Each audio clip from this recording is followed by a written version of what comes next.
Évangile de Jésus-Christ selon saint Jean. En ce temps-là, Jésus arriva à une ville de Samarie, appelée Sychar, près du terrain que Jacob avait donné à son fils Joseph. Là se trouvait le puits de Jacob.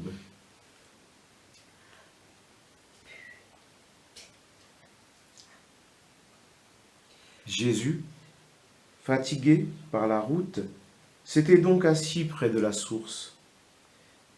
C'était la 6e heure, environ midi. Arrive une femme de Samarie qui venait puiser de l'eau.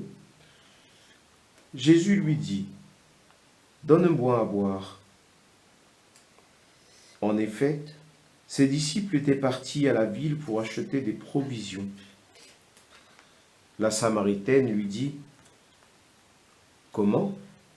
Toi, un Juif, tu me demandes à boire, à moi, une Samaritaine ? » En effet, les Juifs ne fréquentent pas les Samaritains. Jésus lui répondit : « Si tu savais le don de Dieu, et qui est celui qui te dit : Donne-moi à boire ? C'est toi qui lui aurais demandé, et il t'aurait donné de l'eau vive. » Elle lui dit : « Seigneur, tu n'as rien pour puiser, et le puits est profond. D'où as-tu donc cette eau vive ? Serais-tu plus grand que notre père Jacob qui nous a donné ce puits et qui a bu lui-même avec ses fils et ses bêtes ? »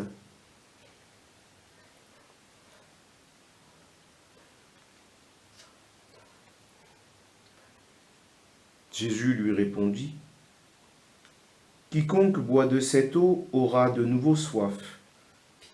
Mais celui qui boira de l'eau que moi je lui donnerai n'aura plus jamais soif.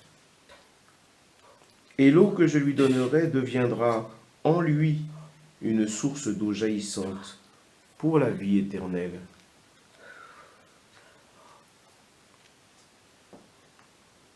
La femme lui dit : « Seigneur, donne-moi de cette eau, que je n'ai plus soif et que je n'ai plus à venir ici pour puiser. »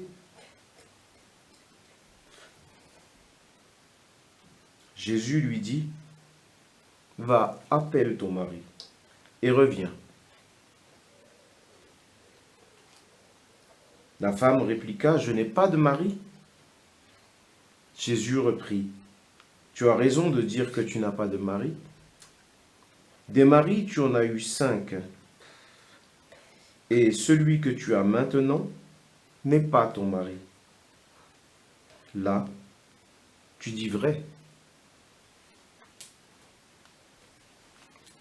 La femme lui dit : « Seigneur, je vois que tu es un prophète.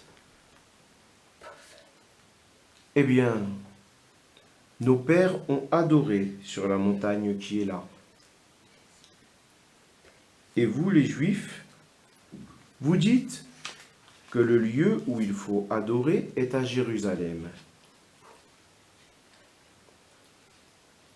Jésus lui dit : « Femme, crois-moi, l'heure vient où vous n'irez plus sur cette montagne, ni à Jérusalem, pour adorer le Père.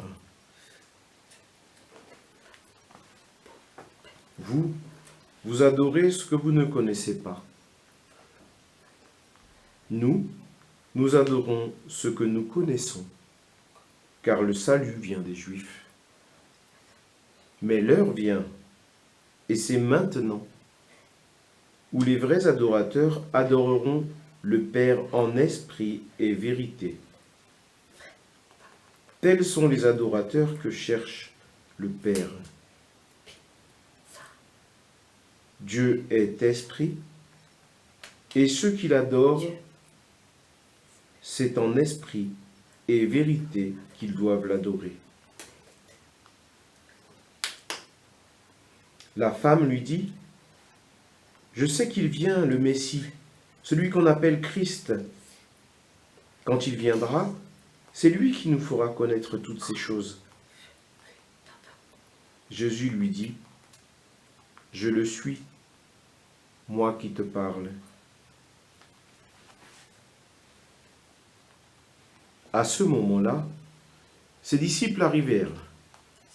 Ils étaient surpris de voir parler avec une femme. Pourtant, aucun ne lui dit, « Que cherches-tu » ou bien « Pourquoi parles-tu avec elle ?» La femme, laissant là sa cruche, revint à la ville et dit aux gens, « Venez voir un homme qui m'a dit tout ce que j'ai fait. Ne serait-il pas le Christ ?» Ils sortirent de la ville et se dirigèrent vers lui.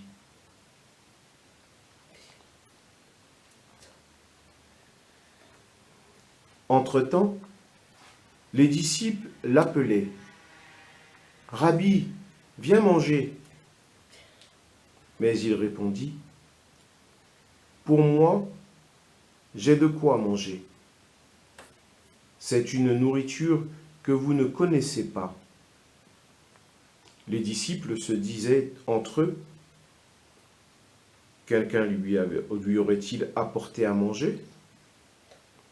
Jésus leur dit, « Ma nourriture, c'est de faire la volonté de celui qui m'a envoyé et d'accomplir son œuvre. »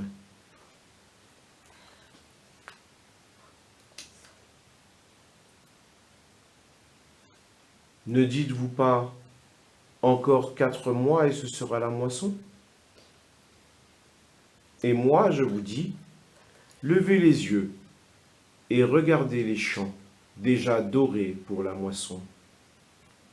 Dès maintenant, le moissonneur reçoit son salaire. Il récolte du fruit pour la vie éternelle, si bien que le semeur s'en réjouit en même temps que le moissonneur. Il est bien vrai le dicton, l'un sème, l'autre moissonne. Je vous ai envoyé moissonner ce qui ne vous a coûté aucun effort. D'autres ont fait l'effort et vous en avez bénéficié. Beaucoup de Samaritains de cette ville crurent en Jésus à cause de la parole de la femme qui rendait ce témoignage. Il m'a dit tout ce que j'ai fait. Lorsqu'ils arrivèrent auprès de lui, ils l'invitèrent à demeurer chez eux.